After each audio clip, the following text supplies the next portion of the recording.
اللهم صل على سيدنا محمد. Nah, akan tetapi dalam hal keagamaan Rasulullah Shallallahu Alaihi Wasallam telah memberikan rambu-rambunya. Liyu'lam anna ahlas sunnah, hendaklah diketahui bahwa ahlus sunnah mereka itu adalah jumhurul ummatil Muhammadiyah, yaitu umat mayoritas umat Nabi Muhammad Shallallahu Alaihi Wasallam. Wahumus sahabat, mereka adalah para sahabat. Waman tabi'ahum, dan golongan yang mengikuti para sahabat. Fil mu'taqadi, di dalam prinsip-prinsip akidah. Prinsip akidah itu ya, kalau hari ini kita yang diajarkan lazim itu ada aqaid 50, mulai dari wujud, kidah, baqo, dan lain-lain itu Pak ya. Nah, karena nanti ada yang beda Pak. Jadi iman kepada Allah, sifat wajibnya itu ada 20, nanti ada yang 13.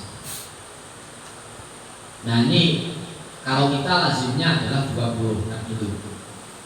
Bahkan ada yang rukun imannya itu ya beda. Kalau di aliran Syiah itu rukun imannya beda Pak. Jadi ada salah satu rukun imannya itu iman atau percaya kepada imamah namanya. Itu ada.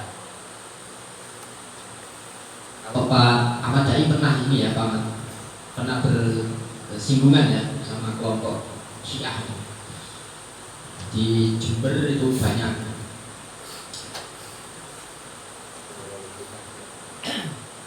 Wal jama'atu, sedangkan al jamaah yaitu as-sawadul a'zam. Jadi ketika kita menghadapi sebuah perbedaan, saya ini mau milih kemana gitu, maka pilihlah yang mayoritas jumlah umatnya terbesar, atau as-sawadul a'zam di antara kaum muslimin. Nah hari ini kita mau nggak mau, terima nggak terima, itu yang paling besar seluruh dunia Islamnya itu adalah mayoritas ahlus sunnah wal jamaah. Di Indonesia mau nggak mau itu Nahdlatul Ulama. Nah kita tinggal milih. Jadi di Indonesia itu 75%-nya itu NU, kemudian yang lain-lainnya dibagi-bagi. Tapi ini sifatnya organisasi. Semuanya tentunya adalah berakidah ahlus sunnah wal jamaah, kecuali yang datang carry-carry ini. Ini rumusnya ketika kita menghadapi sebuah perbedaan. Annahu sami'a Anas ibn Malik yaqul sami'tu Rasulullah sallallahu alaihi wasallam yaqul inna ummati, sesungguhnya umatku, lan tajtami'a, tidak akan pernah menyepakati, tidak akan pernah berkumpul untuk menyepakati ala dolalah, dalam hal dolalah. Dolalah itu kesesatan. Fa idza ra'aitum, apabila kalian melihat al-ikhtilaf, perbedaan, fa'alaikum, maka wajib hukumnya bisawadil a'zam, ikutilah yang jumlah mayoritasnya terbesar. Hadis riwayat Ibnu Majah dalam kitabnya Sunan Ibnu Majah. Nah jadi pada kesimpulannya di tahap kedua ini materi ringan ini masih.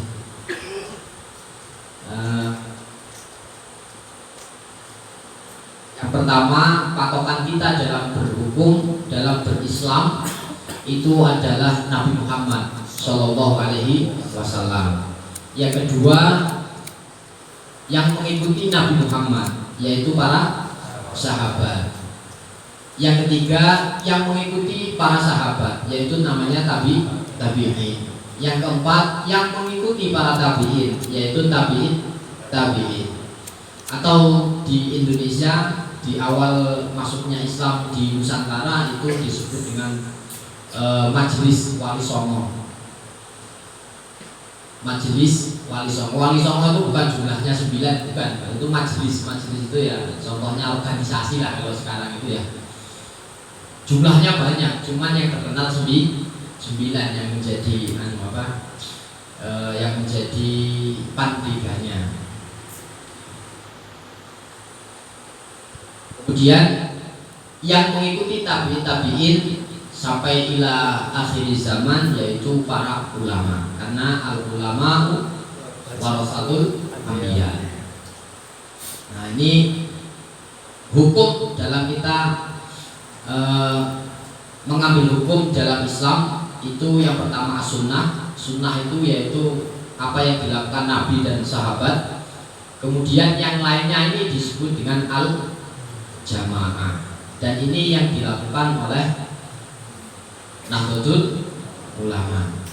Maka kita ya harus bangga di tengah-tengah kita ada Islam yang sekarang yang modern, yang toleran, yang hari ini menjadi bempernya Islam di seluruh dunia. Dan saya rasa, saya secara pribadi berpendapat kalau kita ingin belajar keislaman itu sekarang bukan di Timur Tengah, tapi di Indonesia. Itu sudah menjadi fakta hari ini. Semua paham yang hari ini hadir di Indonesia itu di Timur Tengah udah nggak laku. Seorang payu lah, tapi kenapa kok di sini kok kita mau, itu kan lucu. Bener banget. Mohon maaf, khilafah Islamiyah yang sekarang digembor-gemborkan itu, lah itu pusatnya bukan di Timur Tengah, di Inggris, di London sana, kan gak masuk akal. Nah itu kan kita harusnya berpikir logika, itu ada apa di belakang itu. Betul betul. Yang kemudian menyuarakan ISIS dan lain-lain.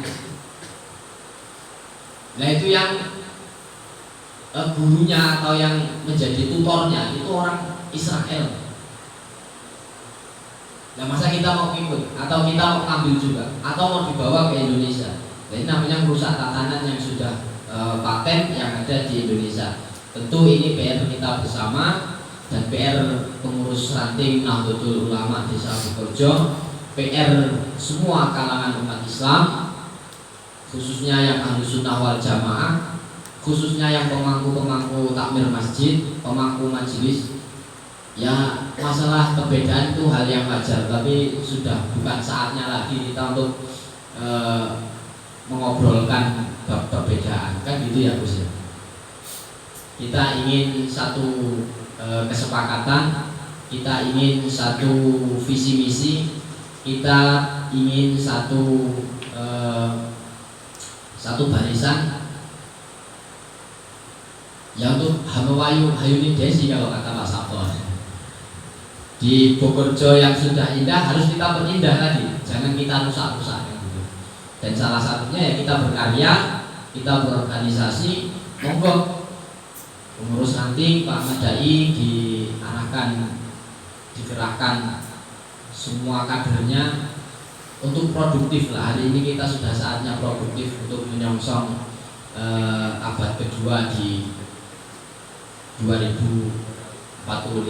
Dan sekali lagi saya menegaskan bahwa NU tidak ada kaitannya dengan partai politik. Sekali lagi, NU tidak ada kaitannya dengan partai politik.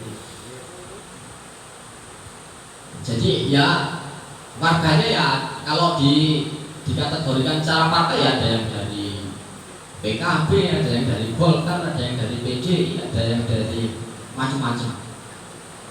Bahkan kemarin Gus Yahya selaku ketum Umum PBNU menyampaikan NU itu pokoknya harus merumat semua.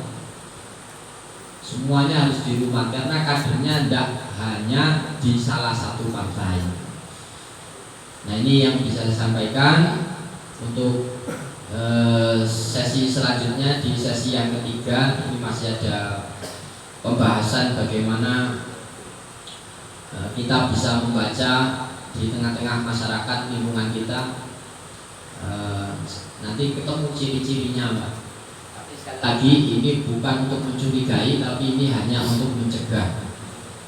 Karena di lingkungan kita tentu saja bukan dari kalangan kita saja, banyak kalangan yang mungkin secara ideologi kita berbeda, dan sedangkan kita sebagai warga Indonesia sudah sepakat. Bagi Nahdlatul Ulama, Pancasila itu sudah final. Pancasila sudah tidak bisa ditawar-tawar lagi. Apapun ideologi yang masuk ke negara Indonesia, kalau itu berbenturan dengan ideologi Pancasila, maka NU siap di depan. Siap, Pak Ahmad? Gus, siap Gus. Sallallahu Nabi Muhammad. Wah, ini santri handere kok kurang banter.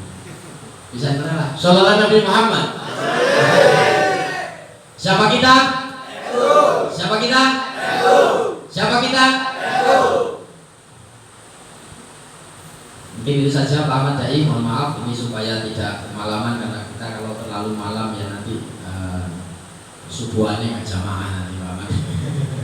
Ya NU itu senangnya ya gitu, jadi ya mohon dimaklumi karena warga NU itu ya banyak ciri khasnya masing-masing. Karena NU itu banyak juga merumat umat. Ya yang di perapatan ya di rumah, sing masih mau ya di rumah.